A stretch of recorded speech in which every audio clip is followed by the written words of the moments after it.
proper plate. That's just making me laugh. Hello, another day, another video about a broken car. So you saw the second part of the week from hell, which really should be the year from hell, videos that went out the other day where I talked about the further problems I've had with the S-Max, and then this thing at that point let a load of fluid go. So now I'm in on a weekend to try and figure out why my daily driver is throwing fluid everywhere. I don't want to start it up and drive it onto the ramp, because every time I run it, well,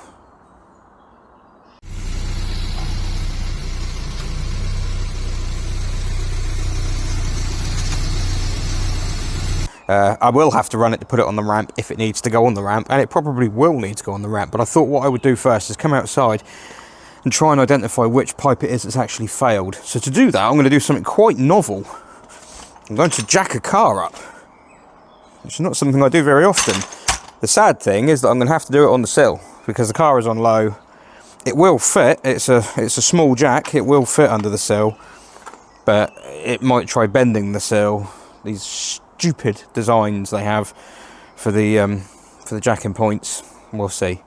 So yeah, I've got to jack it up, pull that wheel off, and try and figure out which pipe it is. And if the pipe has, well, the pipe has failed, there are three sizes, well, there are probably more than three, but there are three main sizes for pipes, three diameters. There's 3.5mm, 4.5mm, and 6.35mm, I think. Three main sizes used on hydro citroens. I have the facilities to make two of those, 3.5 and 4.5. So what I'm going to do now is jack this car up, remove the wheel to confirm that it is the 6.35 that I don't have, and also figure out where it goes. So what it is that's leaking, there's a couple of spheres in the front corner here. Actually, let's have a look. Let's show you.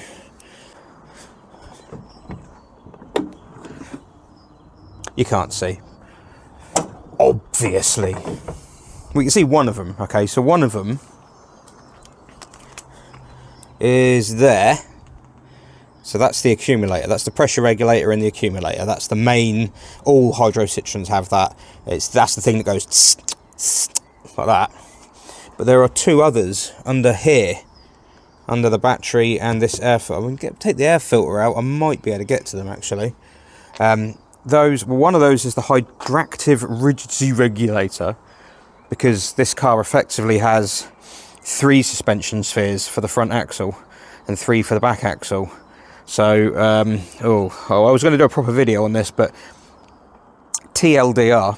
So basically you have, don't think about it like suspension springs, think about it like balloons, okay? So you've got one here, and a third one in the middle. Now, I say don't think about suspension springs, because if you think about suspension springs, if I say you've got a third one in the middle, you're going to think, well, it's stiffer because there's more springs. But it's not quite. What it is imagine they're balloons. You're riding on a balloon here and a balloon there, and then you've got a third balloon. So the suspension, if it's just on these two balloons, has a certain amount of springiness. If you then sat both of those on another balloon, you'd have extra springiness. So that kind of makes it softer. So what the car does when it's in normal mode is it rides on the three. These two here are actually lower pressure, which makes them makes them stiffer. I know that sounds counterintuitive, but it does. They're lower pressure on hydractive cars than they are on non-hydractive cars. On non-hydractive cars, they have bigger, more bouncy balloons basically here, and that's it, like a BX. BX has two big bouncy balloons on the front, that's it. This one has two slightly smaller balloons, but then also a third one, which you add those three together, makes it softer than that. Well, it doesn't actually, but it should do. Then the third balloon, which is under here, is connected to a computer, well, effectively a computer, it's a valve driven by a computer, and that brings that third balloon in and out. So it controls how much say that balloon has. If you push the sport button inside, it changes the mapping. So it cuts that balloon out a lot more and puts you just on these ones. That's basically what hydractive is. It's like the electronic control of a third spring, the third balloon, third sphere. That's what it is. On this car you have two in this corner, because one of the other spheres is the Activa sphere. That's the pressure reserve for the active anti-roll that this car has, because of course it had to have everything. So that's one of the 10 balloons on this car. I will do you know, I'll do a video. I'll do a video of how Citroen suspension works in balloons. Yeah, but basically, we ignore the back end for now. You've got 1, 2, 3, 4, 5 spheres on the front, 5 spheres on the back on an Activa, which this is. Most Xantias wouldn't have that. The higher spec ones with Hydroactive would have that third balloon down here, but they wouldn't have the fourth one. So what I think has happened is there is a supply for this third balloon. I'm going to start calling it a sphere again. There's a supply for that sphere, and now, is it 2 supplies or a supply and a high pressure return? But basically there are 2 high pressure lines going to the valve block down here that sphere is connected to. And I think one of those is the one that's failed, which is a pain because it goes all the way up here and along the subframe, all the way over to about there on the subframe will be a pig. Yeah, so basically I've got to jack it up, take the wheel off and find out which pipe it is that is leaking. Car still drives okay, but obviously it wouldn't for very long because it leaks a lot of fluid. 2,000, well, about 2,200 PSI. It finds its way out pretty quick. It comes out like a gas. That's how high pressure it is. It comes out like mist. So we'll have a look, we'll see. I'm going to try and jack this thing up without bending the sill first. Now what you might be saying is, what are you moaning about? You have another car with a full set of pipes and everything on it. You have a spares car. Well, yes I do, but I don't know what condition that's all going to be in. Oh, I do not like doing this. But I'm hoping, because it's on low... Oh, it has! Yes! Good girl, right. Excellent, because it's on low, the anti-roll bar has kept this wheel rigid to the one on the other side. I didn't think it would, because the anti-roll bars aren't technically connected, because the engine's not running. And they have the hydraulic strut, well, you see it. I think it's on this side. Right, wheel off. That's good.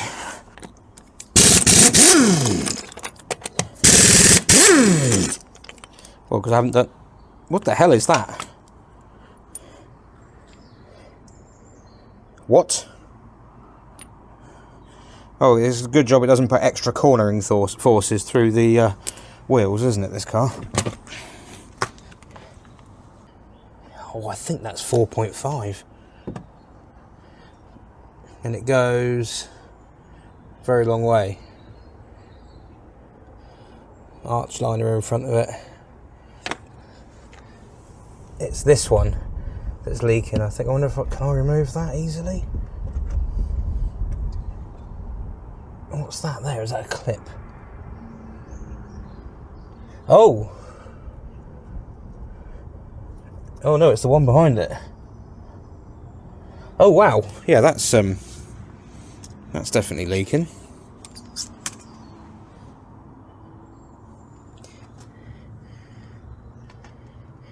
Yeah, that's looking pretty crusty.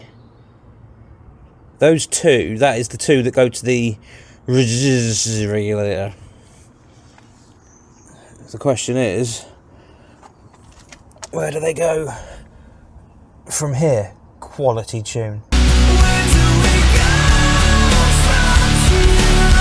There's a 3.5. Oh, it doesn't look too scary under here, does it? Right. Okay, so I do have 4.5, so it is worth getting this thing up on the ramp, isn't it? Let me just check it is 4.5. Right, so this is a reel of, I believe this is 4.5. Let's just check. Actually comes out at 4.3, but yeah, that's classed as 4.5. Now I look at that, I'm not so sure. It's, oh no, it's 6.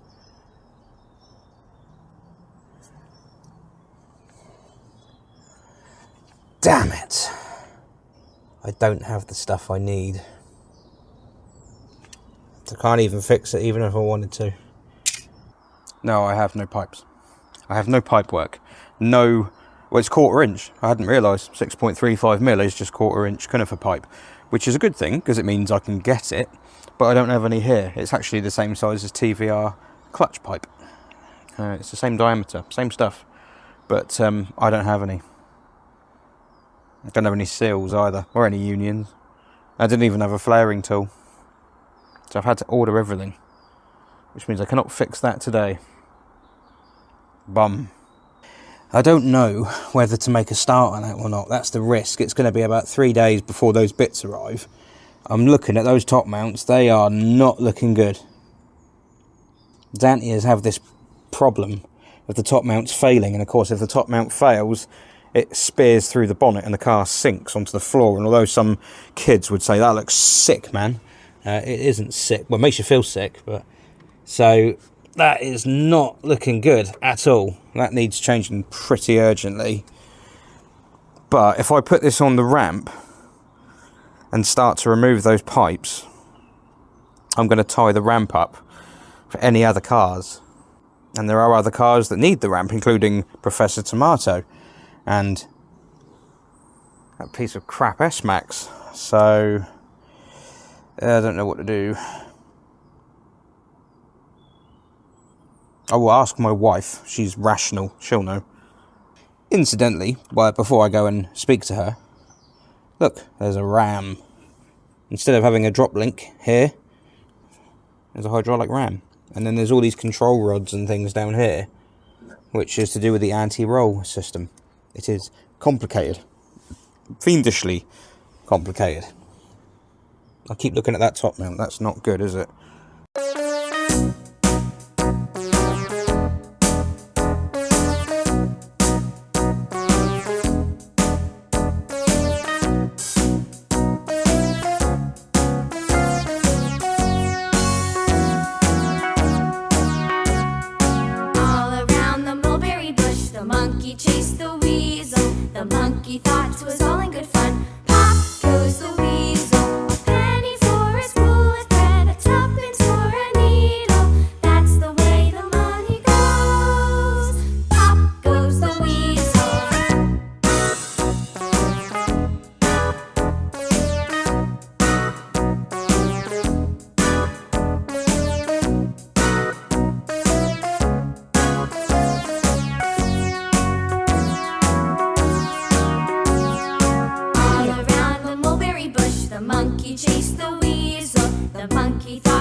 Now I'm going to put you back here and zoom in, because otherwise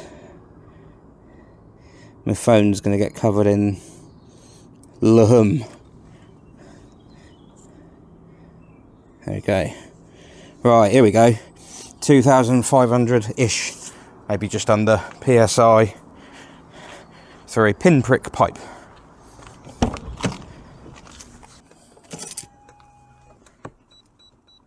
A draw would have meant they only needed a...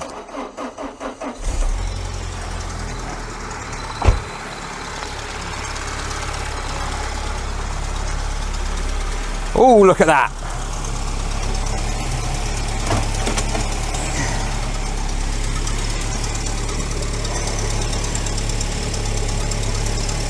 Oh, look at me! Oh! The strut just lifted off the ground. I've never seen that before. Oh yeah, look at the ram. Ugh.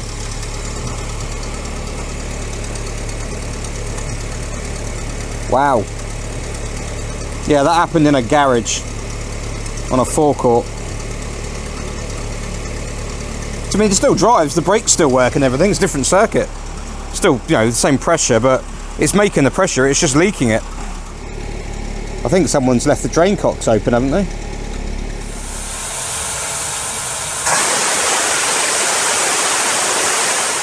You can hear the pressure regulator clicking away as well. This pump's having to work overtime. Look at that. What a bloody mess.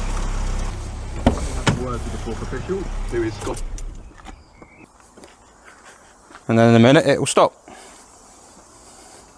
Once all the pressure runs out.